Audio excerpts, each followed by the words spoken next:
ওঠো ওঠো ওঠো রোজাদার, সাহরির হলো সময়, খোলো খোলো দ্বার।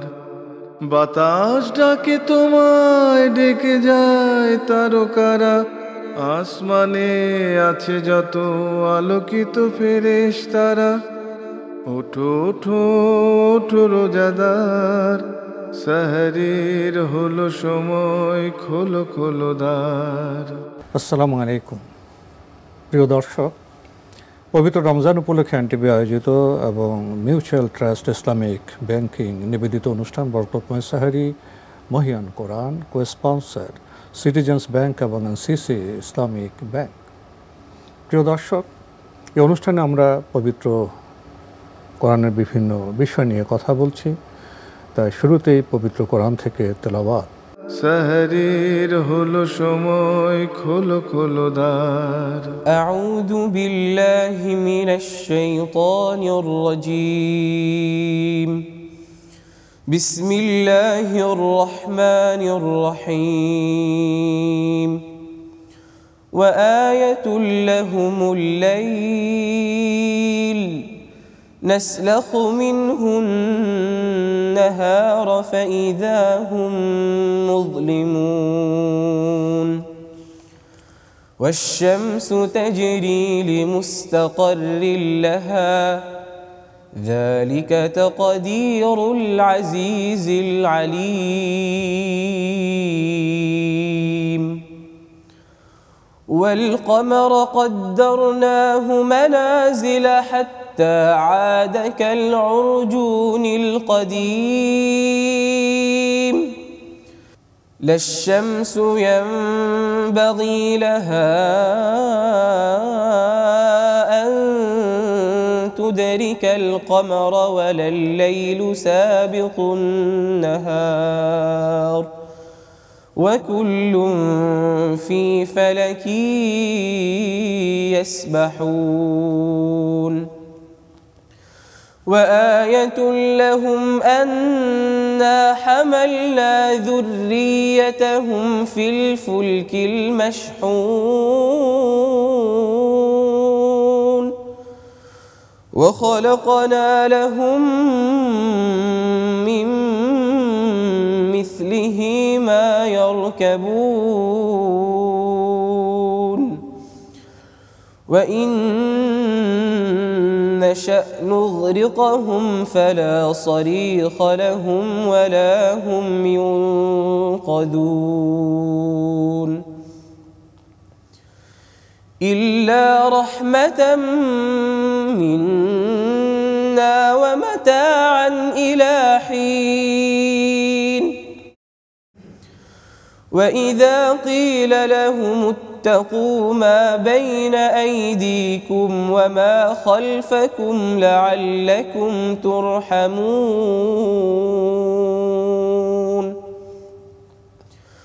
وما تأتيهم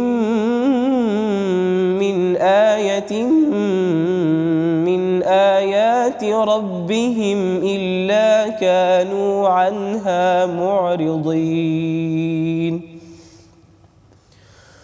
وإذا قيل لهم أنفقوا مما رزقكم الله قال الذين كفروا للذين آمنوا أنطعم من لو يشاء الله أطعمه إن أنتم إلا في ضلال مبين صدق الله العظيم وصدق رسوله النبي الكريم। প্রিয় দর্শক, আমরা চমৎকার তেলাওয়াত শুনলাম। এই অনুষ্ঠানে আমরা পবিত্র কোরআনের কিছু আয়াত নিয়ে কথা বলি এবং এই পৃথিবী সম্পর্কে, সৃষ্টি সম্পর্কে, মানুষ সম্পর্কে পবিত্র কোরআনে কি বলা হয়েছে আমরা সে বিষয়ে কিছুটা চর্চার চেষ্টা করি। আপনাদের সাথে আছি আমি জয়নুল আবেদিন আজাদ, আর অতিথি হিসেবে আমাদের মাঝে উপস্থিত আছেন বিশিষ্ট বিজ্ঞান গবেষক ডাক্তার মশিউর রহমান। আসসালামু আলাইকুম ওয়া রাহমাতুল্লাহি ওয়া বারাকাতুহু। প্রিয় দর্শক, আমরা জানি সূর্য একটি নক্ষত্র। আমাদের সৌরমণ্ডলে সূর্যের প্রভাবে আমাদের পৃথিবী টিকে আছে। এটা মহান আল্লাহর একটি বিশেষ রহমত। আজকে সূরা ইয়াসিনের যে কয়েকটি আয়াত তেলাওয়াত করা হলো, সেখানে সূর্যের গতিপথ এবং পরিণতির কথা বলা হয়েছে। খুবই গুরুত্বপূর্ণ বিষয়। আমরা আমাদের আজকের অতিথি থেকে শুরুতেই এ বিষয়ে জানতে চাইব। ধন্যবাদ আপনাকে। সূরা ইয়াসিনের আমরা 38 থেকে 40 নম্বর আয়াতের তেলাওয়াতের দিকে আমরা যদি দৃষ্টি দেই, তাহলে দেখব সূর্যের সম্পর্কে কয়েকটা কথা বলা আছে, চাঁদ সম্পর্কে কয়েকটা কথা বলা আছে। তো কথা বলার আগে আপনার বুঝতে হবে যে রাসূলুল্লাহ সাল্লাল্লাহু আলাইহি ওয়াসাল্লাম এমন এক সময় এই তথ্য দিচ্ছেন যখন মানুষ, তখনকার যে আংশিক বিজ্ঞানী, তখনকার আরবের বাইরের বিজ্ঞানী, তারও 1000 বছর আগের, তারা বিশ্বাস করতো এই মহাবিশ্ব অনড়, এটা সৃষ্টি হয়নি, এটা এভাবেই ছিল, এভাবেই থাকবে এবং এটার কখনো ধ্বংস হবে না। এরকম একটা পজিশনে অ্যারাবিয়ান যারা ছিল, তখনও কিছু মানুষ তো জ্যোতির্বিদ ছিলেন, তারাও কিন্তু একই ধারণা পোষণ করত যে এই অবস্থা। তো এরকম অবস্থা থেকে যে সূরা ইয়াসিনের এর বাইরে আরও বহু আয়াত আছে এবং সূর্য নিয়ে অনেক সূরা এসছে। এখানে 3টা পয়েন্ট আপনি দেখবেন। সে 3টা পয়েন্টের একটি হচ্ছে যে sun runs towards its stopping point, একটা জায়গায় সে থেমে যাবে। Sun has its own orbit, সে একটা নিজস্ব বৃত্ত আছে এবং সে নিজে এনসার্কেল করে। এই যে 3টা বিষয়, এটা তখনকার বিজ্ঞানীরা জানতো না।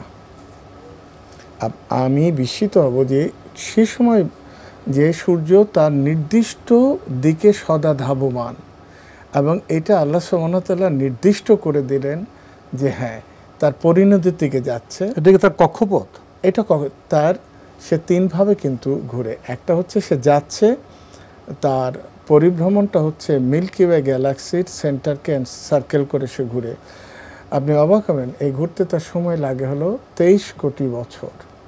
আচ্ছা, এটা হচ্ছে একটা। আরেকটা, আমাদের যে সোলার সিস্টেম সেটা মুভ করছে, ঠিক আছে।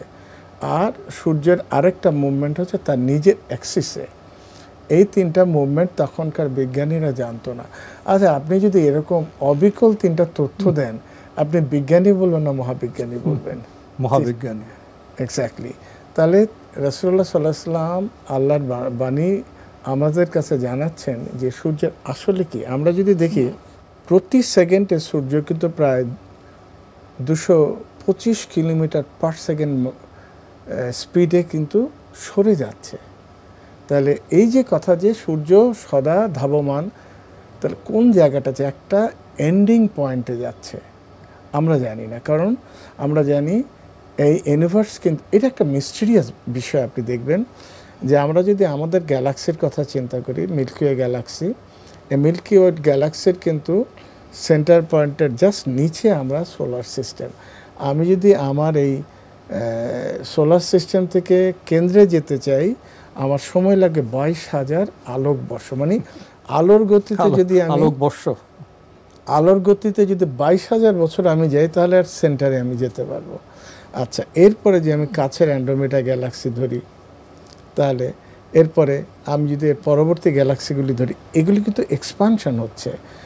কিন্তু মজার ব্যাপার হচ্ছে ওয়াসসামা বানাইনাহা বিআইদি ওয়া ইন্না লামুসিউন, আমি আমার শক্তি বলেই মহাবিশ্ব তৈরি করলাম, আমি এটা সম্প্রসারণ করছি। এখন বিষয়টা হচ্ছে এই সম্প্রসারণের ক্ষেত্রেও তারা কিন্তু একটা নির্দিষ্ট ডিস্টেন্স, যেমন পৃথিবীর ডিস্টেন্স কনস্ট্যান্ট অলমোস্ট সূর্যের সাথে, অন্যান্য ইনার টেরেস্ট্রিয়াল প্ল্যানেট যেন মার্কারি আমরা বলি, ভেনাস বলি, আমরা যদি অ্যাস্ট্রয়েড বেল্টের কথা, কুইপার বেল্টের কথা, ট্রান্সনেপচুনিয়ান অবজেক্ট, এই যে সবকটা জিনিস যদি আমরা চিন্তায় আনি, তখন দেখব যে এই ব্যালেন্সটা হচ্ছে কিভাবে।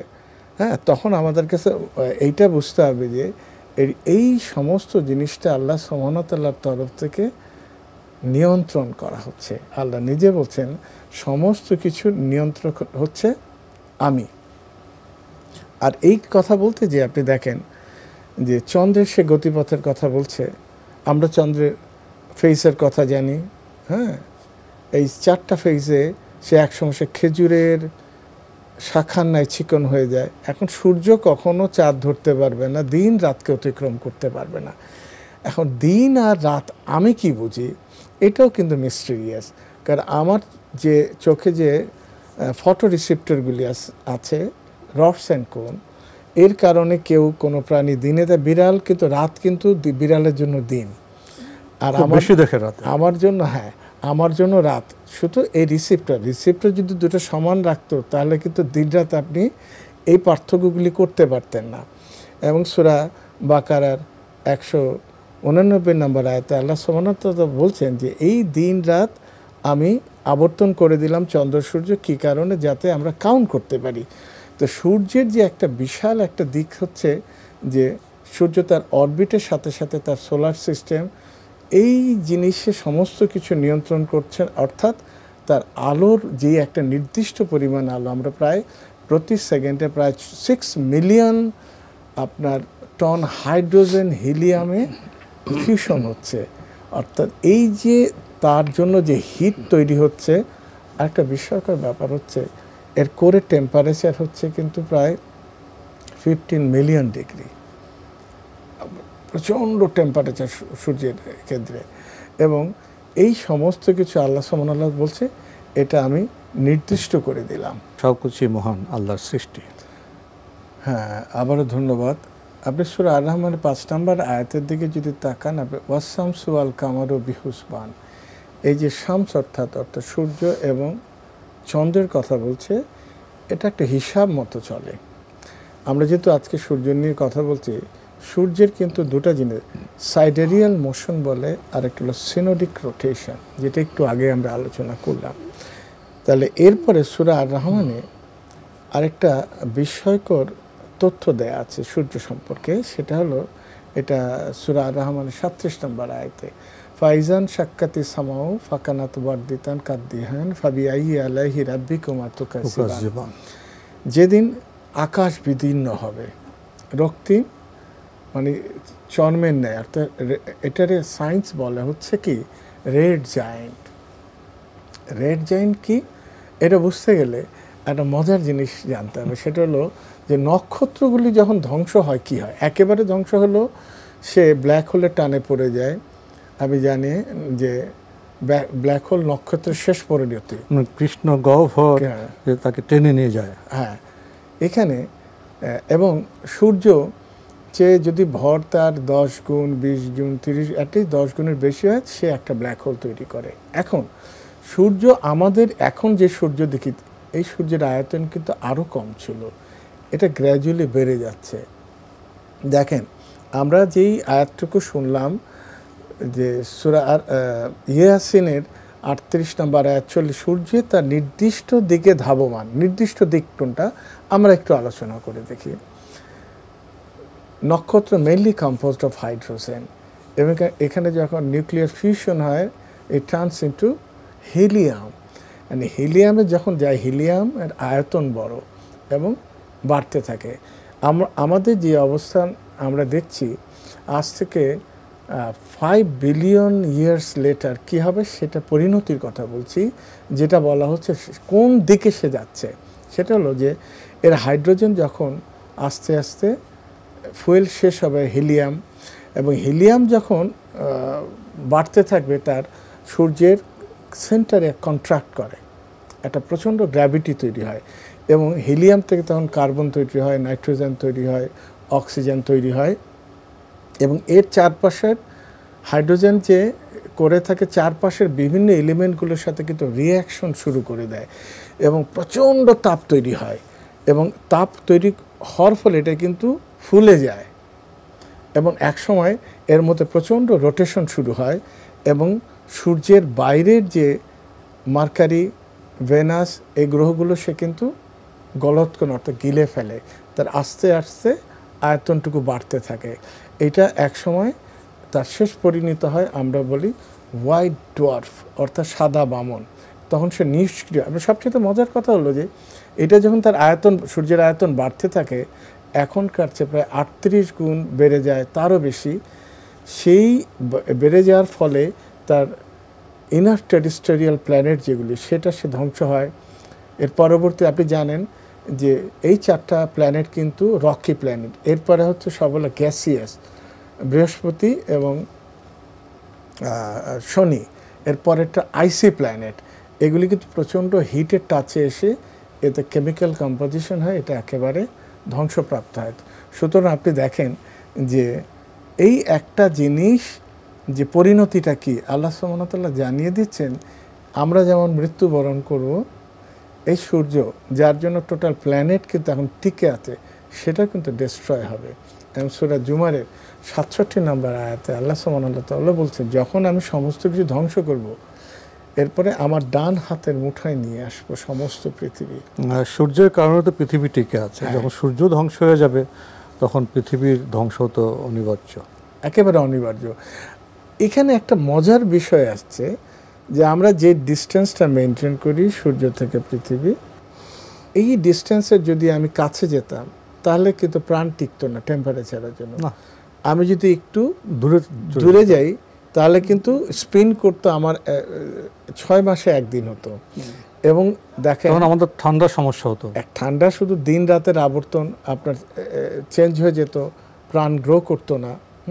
এবং আপনার আমাদের স্বাভাবিক জীবনযাপনটা যেহেতু স্পিন করতো না সেভাবে, এখন যে একটা নির্দিষ্ট গতিতে স্পিন করছে, তখন কিন্তু পৃথিবীর যে গ্র্যাভিটেশন, আপনি কিন্তু পৃথিবীর টিকে থাকতে পারবেন না।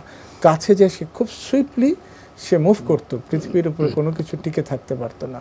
তার সূর্যের যে একটা এমন একটা পজিশন করে দেয়া আছে এই প্ল্যানেটে, এই সোলার সিস্টেমে আমরা টিকে আছি, সেটা হলো আল্লাহ সুবহানাহু ওয়া তাআলার একটা অকল্পনীয় এক ম্যাথমেটিক্যাল ব্যালেন্স আমি বলবো। এতক্ষণ আপনার আলোচনা থেকে উপলব্ধি করলাম সূর্য আমাদের জন্য খুবই গুরুত্বপূর্ণ একটি নক্ষত্র। আপনি পবিত্র কোরআনে সূরা ইয়াসিন থেকে এবং সূরা রহমান থেকে বিষয় নিয়ে কথা বলেছেন, এবং মূল বিষয় হলো সূর্যের গতিপথ এবং তার পরিণতি। এ বিষয়ে আমরা জানলাম। তো এ ব্যাপারে বিজ্ঞানের বক্তব্য কী? ধন্যবাদ আবারও। আপনি জানেন কোরআন মজিদে সূর্য বা নক্ষত্র কেন্দ্রিক কিন্তু সূরা বুরুজ, মানে কনস্টেলেশন অফ স্টার, আমরা গ্যালাক্সির কথা চিন্তা করতে পারি। সূরা তারিক আসছে, আমরা সূরা ইয়াসিনে এর কথা জানতে পারি। সূরা নামে, দ্যাট ইজ সূর্য নামে একটা আলাদা সূরা আস-শামস, সূর্য নামে, এবং চন্দ্র নামে সূরা আল কামার। এই দেখেন সূর্য যেহেতু কতখানি গুরুত্বপূর্ণ আমরা বুঝতে পারছি। বিজ্ঞান কি বলে? প্রশ্নটা হলো সূর্য কিভাবে তৈরি হলো। হ্যাঁ, কারণ এর সাথে একটা সায়েন্টিফিক, পৌরাণিক কিছু রিলিজিয়াস বিলিফ আছে। মানুষ তখন অন্ধবিশ্বাস করত সূর্য আসলে কি। বিজ্ঞান কি বলে এটা জানি। এটা বলা হয় যে একটা gravitation collapse of giant molecular cloud. এটা একটা গ্র্যাভিটেশনাল কলাপস হওয়ার পরে দেখা গেল যে এর মধ্যে একটা গ্যাসিয়াস, বললাম, একটা অ্যাঙ্গুলার মোমেন্টাম হয়, ঘুরতে থাকে, এবং এটা ঘোরার পরে এর মধ্যে এনর্মাস টেম্পারেচার তৈরি হয়, এবং এটা গ্র্যাজুয়ালি ফ্ল্যাটেন্ড হতে থাকে, এই গ্যাস ক্লাউড যেটা। এবং এই সময় তার ডায়ামিটার বাড়তে থাকে 200 AU বলে, প্রচুর একটা ভীষণ একটা ডিস্টেন্স তৈরি হয়। এবং এটা বলা হয় যে প্রায় এইটা শুরু হওয়ার 50 মিলিয়ন ইয়ার্স পরে হাইড্রোজেন এর মধ্যে প্রচণ্ড প্রেশার এবং ঘনত্ব তৈরি করে। হ্যাঁ, ধন্যবাদ আবারও। যেটা বললাম, যখন জায়েন্ট মলিকুলার ক্লাউড কলাপস হয়, এর 50 মিলিয়ন ইয়ার্স পরে যে হাইড্রোজেন, হ্যাঁ, দ্য প্রেশার এবং ডেন্সিটি এটা বেড়ে যায়, এবং সবচেয়ে বড় তখন থার্মোনিউক্লিয়ার ফিউশন শুরু হয়, এবং এর মধ্যে টেম্পারেচার বেড়ে যায়, এর মধ্যে রিয়াকশান বেড়ে যায়, প্রেশার বেড়ে যায়, ডেন্সিটি বেড়ে যায়, এবং ততক্ষণ পর্যন্ত একটা হাইড্রোস্ট্যাটিক ইকুইলিব্রিয়াম মেনটেন হওয়া পর্যন্ত। যখন এই ইকুইলিব্রিয়াম মেনটেন হয়, একটা স্টার পূর্ণাঙ্গভাবে তৈরি হয়। আপনি দেখেন এই সূর্য তৈরি হলো প্রায় 4.56 বিলিয়ন ইয়ার্স আগে। পৃথিবী হলো 4.5 বিলিয়ন। সূর্যের পরে কিন্তু পৃথিবীর সৃষ্টি। তাহলে প্রত্যেকটার একটা সৃষ্টির প্রক্রিয়া আছে, কিন্তু সূর্যের প্রক্রিয়া আছে। বিজ্ঞান আমাদের বলছে যে সূর্য এইভাবে তৈরি হলো, সূর্য কোনো স্রষ্টা না, এটা প্রথম মনে রাখতে হবে। সূর্য নিজেই কিন্তু সৃষ্ট, সে স্রষ্টা না।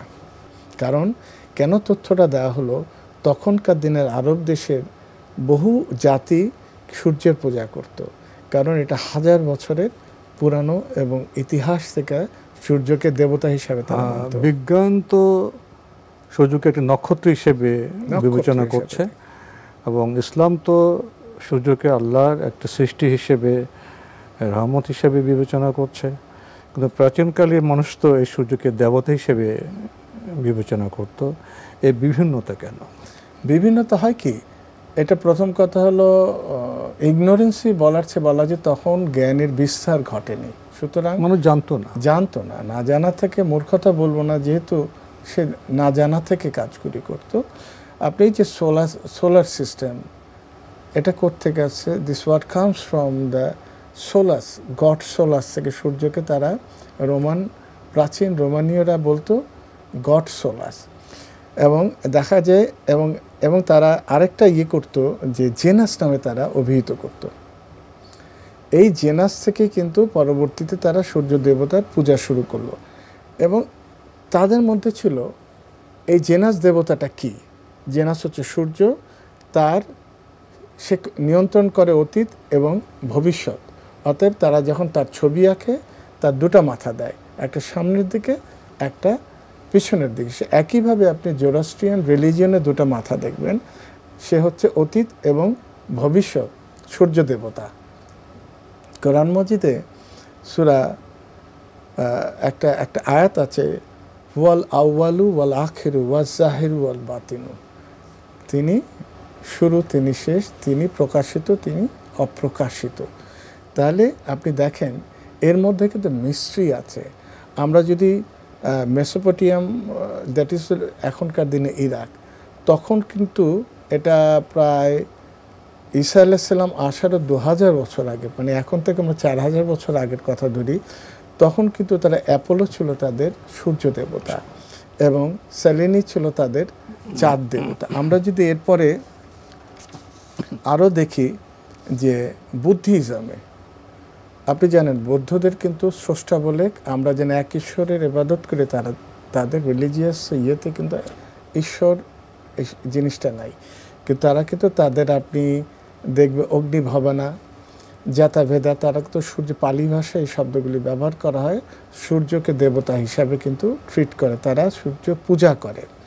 থেরাবেদা যেটা থাইল্যান্ডের বুদ্ধিস্ট যারা, তারা এটা একটা নাম ব্যবহার করে, ফ্রাফ্ল্যাং, অর্থাৎ হলি ফ্লেম। সূর্যকে কিন্তু একটা মানে পূর্ণ কিছু হিসাবে আমরা যেটা বলি সেরকম হিসাবে ট্রিট করা হয় এবং অনেক কিছু নিয়ন্ত্রক হিসাবে তারা বিশ্বাস করে। আমরা যদি দেখি জাপানে প্রায় 12টা দেবতা আছে, তার মধ্যে যে সূর্য দেবতা কায়েন, তারা তার উপাসনা করে। কায়েন সম্পর্কে আমরা আজকে জানার সুযোগ পাবো না, সবশেষে যদি কোরআনের সূর্যের পরিচয় সম্পর্কে দু একটি বাক্য বলতেন। সূরা শামসে বলা, ওয়াস-শামসি ওয়াদ-দুহাহা ওয়াল কামারি ইযা তালাহা ওয়ান নাহারি ইযা জাল্লাহা ওয়াল লাইলি ইযা ইয়াগশা। শপথ, ওয়া দিয়ে বলতে শপথ সূর্যের এবং তার কিরণের। আল্লাহ সুবহানাহু ওয়া তাআলা শপথ করছেন যা চিরন্তন, আল্লাহর সৃষ্টি এবং আল্লাহ যা করে দিয়েছে সেটাই থাকবে, এবং তার কিরণের শপথ, যতদিন পর্যন্ত সূর্য থাকবে, টিকে থাকবে, ততদিন তার কিরণ থাকবে, এটা সত্য। তো সুতরাং এই সত্য, আল্লাহর এই চিরন্তন সত্য যেন আমরা উপলব্ধি করতে পারি, সেটি হলো আমাদের মূল মানে চিন্তা, গবেষণা। বিস্ময়কর সৃষ্টি সূর্য, এবং সূর্যের কাজ সম্পর্কে, গতিপথ সম্পর্কে, পরিণতি সম্পর্কে আমরা জানলাম। ডক্টর মশফিউর রহমান, আপনাকে অনেক ধন্যবাদ। ধন্যবাদ আপনাকে। প্রিয় দর্শক, আমরা দেখছিলাম পবিত্র রমজান উপলক্ষে এনটিভি আয়োজিত এবং মিউচুয়াল ট্রাস্ট ইসলামিক ব্যাংকিং নিবেদিত অনুষ্ঠান বরকতময় সাহরি মহিয়ান কোরআন কো-স্পন্সর সিটিজেন্স ব্যাংক এবং এনসিসি ইসলামিক ব্যাংক। আমাদের অনুষ্ঠান আপনারা এনটিভি অনলাইনেও দেখতে পারবেন, ভিজিট করুন www.ntvbd.com। এছাড়া ইউটিউবে এবং আমাদের ভেরিফাইড ফেসবুক পেজে অনুষ্ঠান দেখতে পারবেন। আসলে সৃষ্টি জগৎ এক রহস্যময় জগৎ। বিজ্ঞানীরা গবেষণা করছেন, কোরআন থেকে মানুষ বার্তা নিচ্ছে, আমরা জানার পথে অগ্রসর হচ্ছি, কিন্তু প্রশ্ন জাগে আমাদের জানা কি শেষ হবে? এই প্রশ্ন রেখেই আজকের অনুষ্ঠান শেষ করছি। মহান আল্লাহ আমাদের সবাইকে নিরাপদে রাখুন, রাখুন শান্তিতে। আসসালামু আলাইকুম। ওঠো ওঠো ওঠো রোজাদার, সাহরির হলো সময়, খোলো খোলো দ্বার। বাতাস ডাকে তোমায়, ডেকে যায় তারকারা, আসমানে আছে যত আলোকিত ফেরেশতারা। ওঠো ওঠো ওঠো রোজাদার, সাহরির হলো সময়, খোলো খোলো দ্বার।